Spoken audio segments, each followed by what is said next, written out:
Hello there everybody, you're the audience, my name is Supersonic Blur, and welcome to another part in the card reviewing series. Today we are going to be going over the Chinese Pantheon. Personally, my favourite next to Norse, I would say, just because I really like the playstyle, but aside from me liking the playstyle, there are cards that we need to go over. So, let's start off with that. And of course we're going to be starting off with the spells, so let's get right into it with Contemplation. 1 star. While this is a 1 mana, proc 3 spell synergies, that sounds amazing, but you need something on the board to do that, and if you don't have it, it is garbage.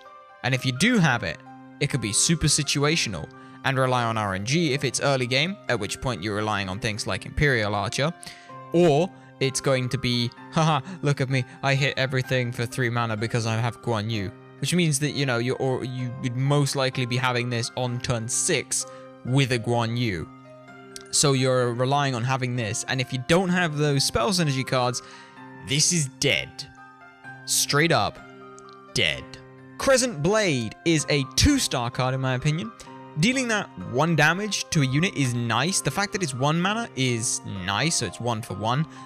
And this also can catch out your opponent sometimes with regards to being like, hey, hang on a sec, you didn't generate that, so where did it, oh my god, you actually put it in your deck, that's insane. Yeah, I'll give you that is, but other than the surprise factor for it, it doesn't really offer you anything. It's not working, it works with your spell synergies because it is a spell, but it's just a spell that deals 1 damage, and you can generate those for 2 mana. For nothing. So for that 2 mana to constantly make Crescent Blades, you're saving yourself 2 deck spaces. You can still put spells in those spaces, and you can make them do more for you than just deal 1 damage. Jade Boon, 1 star. Whilst giving that unit that +1 attack at the start of each of your turns means that you can get a really big minion going, it is way too slow. I talked about how last time how Fenrir is a slow card, and he gains +2/+2 every turn he has, every one of your turns he hasn't attacked. Jade Boon, whilst slightly different in terms of how long it takes to ramp, or in terms of how it ramps up, is less ramping up and so much slower. And it's still susceptible to any kind of normal removal because it's not increasing their health. It's still affectable to silences, to just straight up killing the minion if it's got low health and you've got it on the board early. So it's really difficult to try and find a point at which you're saying, alright then I'm going to plop Jade Boon on something. It just doesn't work. It straight up doesn't work. It's too slow. Manifold Blade, 2 stars. Dealing 1 damage for 1 mana. Where have I heard this before? Oh, that's right, Crescent Blade. And again, it does the exact same thing that Crescent Blade does. The only difference is that it gains +1 damage for every friendly beast in play. So yeah, there are synergies here to beasts, but beast decks aren't really super strong. They're kind of sort of I've jammed in a bunch of beasts into a deck and look how there's beast synergy. All my minions all do things because they're all beasts. So yeah, if you're gonna run it in a beast deck, it's amazing. Any other time, it's just the same as Crescent Blade, so Silence, 2 stars. I like Silence as an idea. It's nice to have it on a card. It's useful to have as a card. The big issue with Silence is the fact that it's just the silence. So it's not doing anything else. I mean, yeah, you could use it to silence the enemy summoning stone, which has got Protect, so you can chunk in a bit more burst damage. But it's not removing anything, and it's not developing your board at all. It's just the spell. If you think Chaos Spawn silences something and gets you a 2/3 for 3, take off the mana cost of Silence. Alright, then we have a 2/3 for 2. That sounds like a fairly easy option there to say that I'm going to take the 2/3 for 2 that also silences something, because yeah, this is slightly easier to fit into a turn. Yes, it's a spell, so synergy if you've got the cards on board, but other than that, nah. Calamity, 1 star. This feels like this is supposed to be in the Roman Pantheon, because they're all about controlling like spacing and stuff, but this is not removal. and it's too situational, and it doesn't help you that much. Yeah, it lets you get some trades and punching stuff, but most of the time you want to use your spells for removal, not for dealing with it with the minions on boards. There are other removal options, even in the 2 mana section, that you can use to help hit multiple things on the board. Calamity doesn't do that. And also as well, you're having to rely on any minions you have on the board already. And if your opponent has more minions on the board than you, this doesn't help you win back the board. It lets you get in a potentially free trade, but there are other spells which can do that for you and help you in just as better ways. So from that regard, Calamity is just kind of a no. Celestial Guard, 3 stars. Depending on the minion that you use this with, you can make certain minions very difficult to deal with. However, that does also mean that you are adding 2 to their mana cost to give them that. You give this to something like, let's say a Gaius, for example. Then that would mean that all minions around it and it are immune to spells. You get a very annoying board to deal with if you're in that sort of situation, but you are requiring that to be on the card itself. This gets better the more removal spells that exist and the higher priority cards you want to put it on. This could see play with the new card that got added in patch in OB 0.28, the Blade Forge, which I'll mention a little bit later. But that card could be very interesting to Celestial Guard, because it means that now you have this, you have something that you have to get to hit. You can't just remove it with spells, which gives you a lot of tempo value for it, and also lets you have a lot of control available to you. That being said, I don't know, it's a 50-50 card. You get it on a good minion, yeah, it's an amazing card. You don't have a minion to play it on, it doesn't do anything, it's a dead card. Pummel, 1 star. This isn't removal, this is stunning one thing, it's just not good at all. It is the spawn of 2 cards, and it is the worst end of both of them. So, is garbage. One of those is Calamity, in that it stuns something. The other one is the next card we're going to be talking about, Rushing Thunder. I like Rushing Thunder. Rushing Thunder is a nice card. It's a 3 stars, I would say. It's good removal early game. It's a nice spell that can help you with things. It's AoE clear, which you do kind of lack in terms of earlier. So you get this early, is great. Kind of falls off fairly quickly if your opponent gets a board with some bigger minions on it. So this does fantastic against token decks, which is spawning like the 1/1 zombies. This does well against Arpoash. This does all right against more aggressive Odin builds. So Rushing Thunder I like. I think that it's definitely worth running at least one of, though you may end up cutting one of them for something else. But, you know, I still like it. It's still nice. It's nice. Siphon Mind, 2 stars. 2 damage to the stone is okay, and the draw a card is okay, but it kind of feels like it's just a mediocre card, like it's there. This is 2 mana, deal 2 damage, and cycle. Good in making things go faster for you, like great, that's really nice, that's good, you know. Making your deck faster is nice. But you know, if it was just do 2 damage and draw a card, this would be like the best card ever. But just to the Summoning Stone, it's kind of weird. It's like this card is Norse's Wet Dream. Oh my god, 2 mana, draw a card, and deal damage. Great. But this is not Norse, this is Chinese, so I don't know, it's just meh. Transfusion, 1 star. This is very slow, and this requires you to have a high health minion with low attack to be useful. Things like Carrier Behemoth or Baboon. But even then, this is... why are you putting it on this? Like, you could say, alright, I'm going to get a White Tiger on the board and leave it 5 turns and hope that my opponent doesn't ever hit it or silence it or remove it. And now suddenly I have, what, 7... yeah, it's a 4 mana 7/7, which, that's OP. If any other card game is to be used for guidance here, 4 mana 7/7s are OP. So yeah, but that's a lot of setup for potentially no payoff. Arcane Conduit, 4 stars. Very strong control, and removal against aggressive decks. This can help you push more damage into high health minions that go onto your stone. This is just a really nice card. This means that every time anything against your stone, you can hit for 3 damage for 2 mana. This is fantastic for just preservation around your Conduit. This means that your opponent has to think, hang on, any minion that has less than 2 health is going to die if it hits the stone. This means that if they do push damage into the stone, they are sacrificing the minion, which you can then use to your advantage. You can get a lot of tempo off this card. It is so nice. Only issue with it is it can be a bit hit or miss. If you you want to draw it, but you don't want the second one. You get the second one, it does nothing, and it is a dead card. That's the only issue that I have with it. If Arcane Conduit meant that if you played the second one, it changes to do like 3 damage in the area, amazing, love it.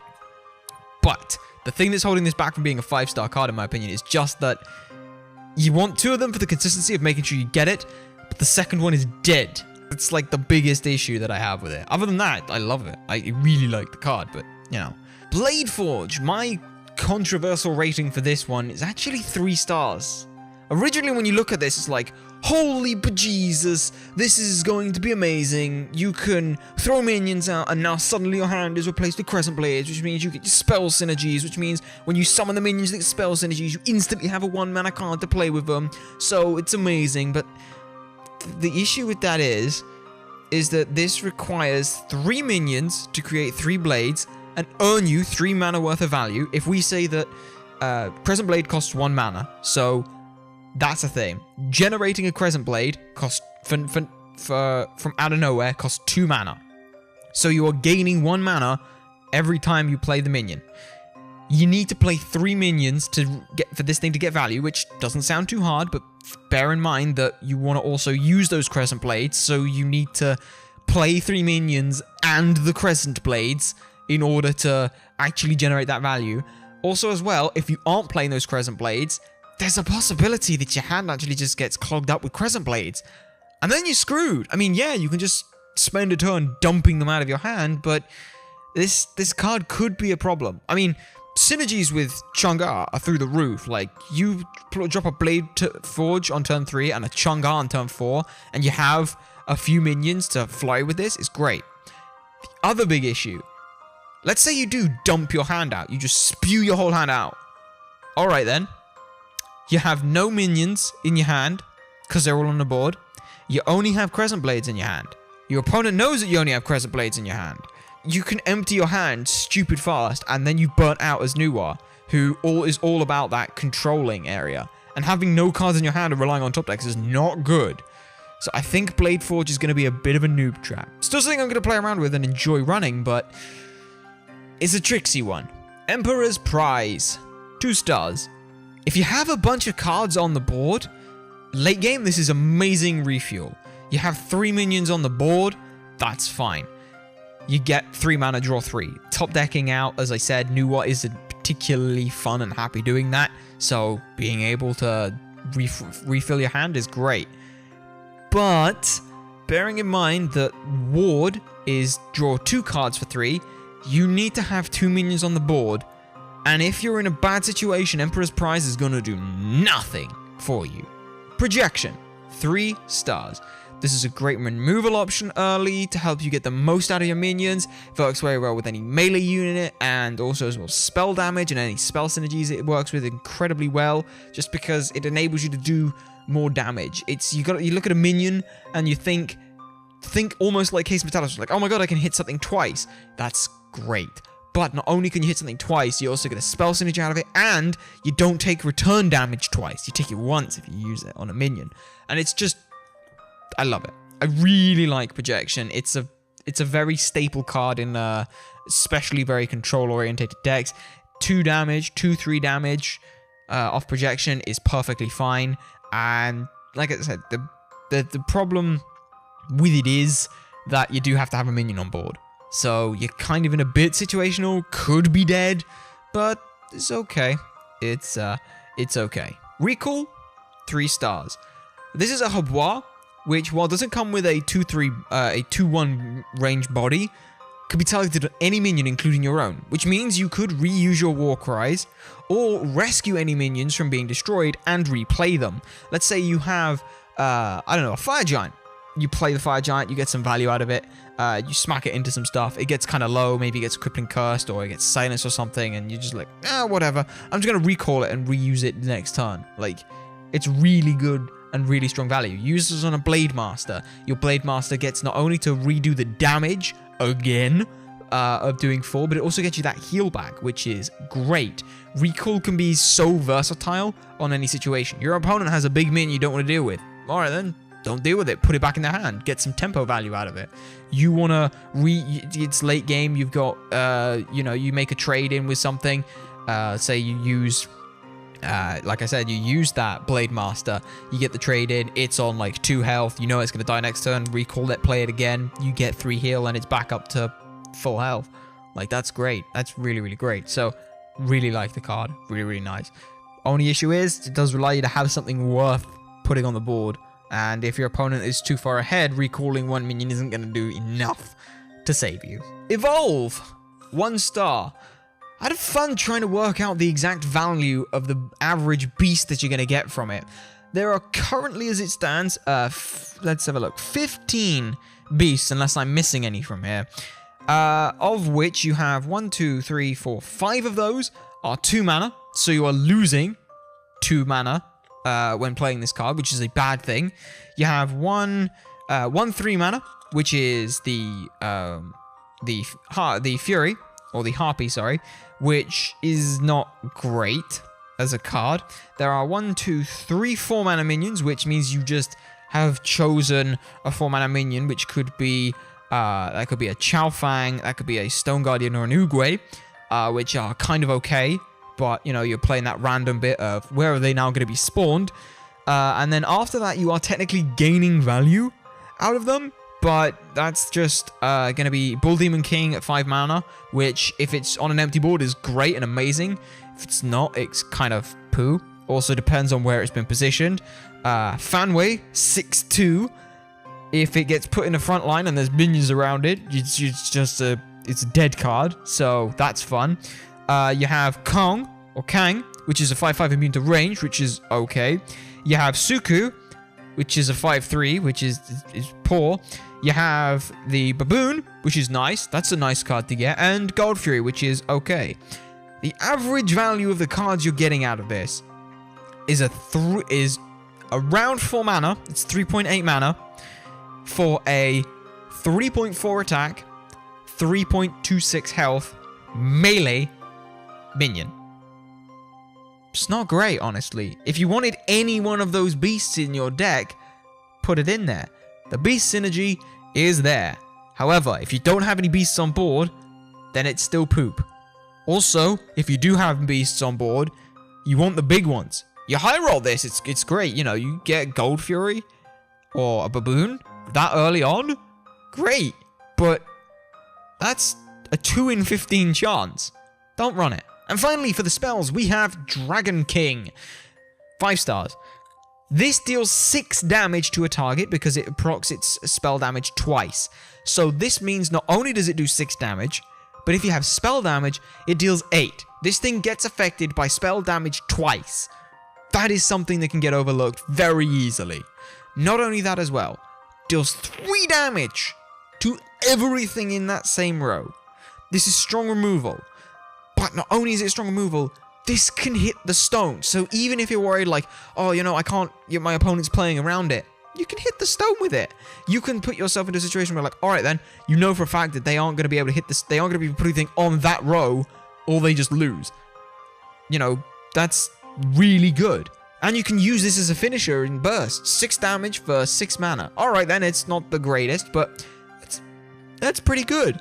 And you can put your opponent in a situation where you're like, all right then, your stone is now at 6 health. If I ever draw Dragon King, you lose unless you heal it up. And this can go through things like Guard with Baboons, so that's also great.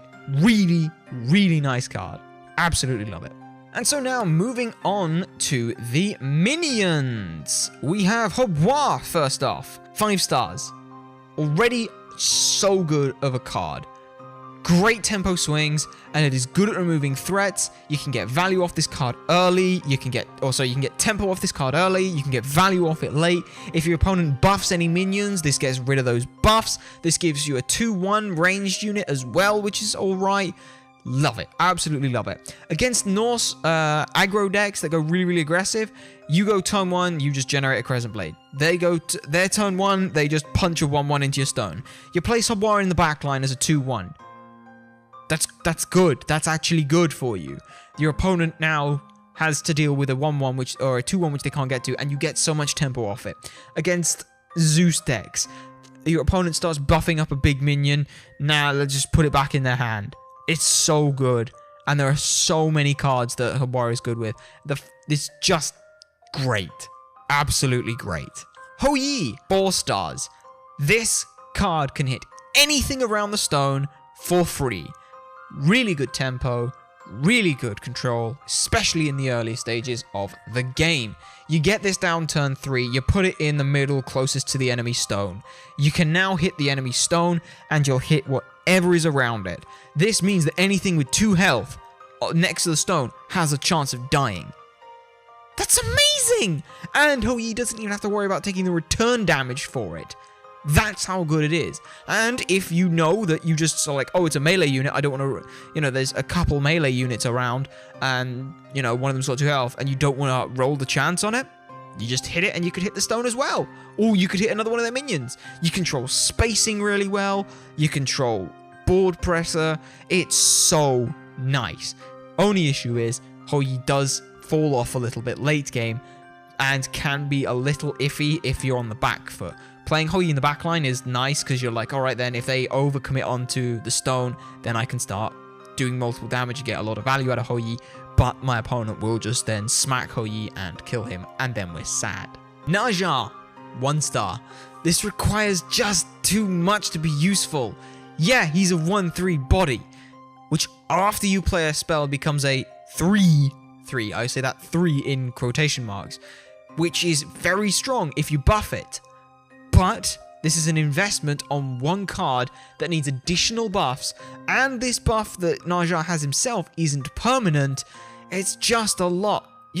Yes, you want to say things like, oh, I'm going to Transfusion Jade Boon this thing. Suddenly now I have a card that can hit for 9 damage on that. I play Ne Zha, and then next turn I give it Transfusion. This card now hits for 9 damage, which is, I'll give you a very good thing. But that's it. You bursts 9 damage in, which is good early, but you're not using that really to clear.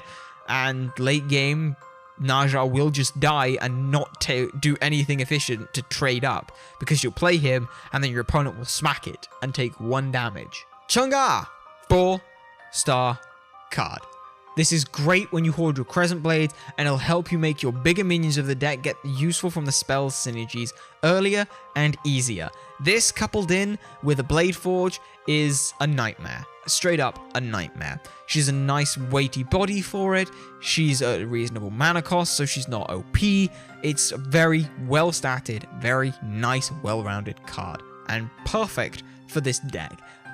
Absolutely perfect for the deck, the playstyle, and what she wants to do, and the amount of spells that you can get depends on exactly how much value you get from her. Junkwe, 3 stars. This giving you a spell is nice for your synergies. This also allows you to turtle very hard and control the board with very little punishment for it. Arguably, the idea is that if you turtle super hard, you could end up running out of resources to effectively hit to actually kill your opponent. This turns around and says, oh, what's that? I now have just a way of, yeah, I'll just hit your enemy summoning stone. That's it. Which is nice. If the Junkwe can be picked off, then the demon bag this summons is dead. Also, this kind of has to run 2 of, so that the bag isn't wasted. Other than that, it's a nice card. It's a weighty body. It's good to be using the backline to just control to hold the fort. Like I said, it gives you a spell for your synergies, but you have to be careful.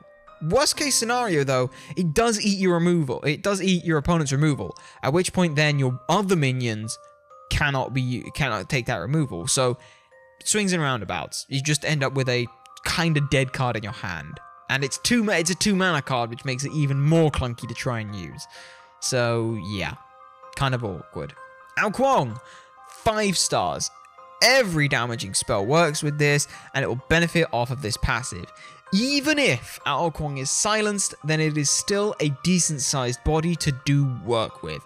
Remember how I said the Dragon King is affected by spell damage twice? Well, there you go. Rushing Thunder is affected by spell damage because it deals damage and it's a spell, so it gains that +1. That's great. Your Crescent Blades, instead of doing 1 damage for 2 mana, you do 2 damage for 2 mana. That's good. That is nice. You know, we talked about how things like what was it, Siphon Mine doing 2 damage to enemy Summoning Stone. If it was 2 damage for 2, that's good. That's good as well. So the more spells you can use with it, the greater the value of the card is. But even on its own, it's likely to draw removal. It's a priority minion on the board. It secures you a lot of damage and is just great. Guan Yu, 4 stars. I just mentioned how great Wukong was in terms of your spell synergies, and believe me, Guan Yu is just as good, if not better. The issue with it is, while it's a priority card, it is easier to kill than Guan Yu. Than Wukong, because it's a 2/5 rather than a 4/5. It's still ranged, it's not ranged, it is still melee, and it does mean that if it's silenced, it's not as impactful. It's the same cost as Wukong, and to be fair, if you get off the effect of it, it's great. There is no, you can argue that this is +1 spell damage to AoE, like the Rushing Thunder, or this is +1 spell damage and a load more to all the other enemy minions, and it's really, really strong.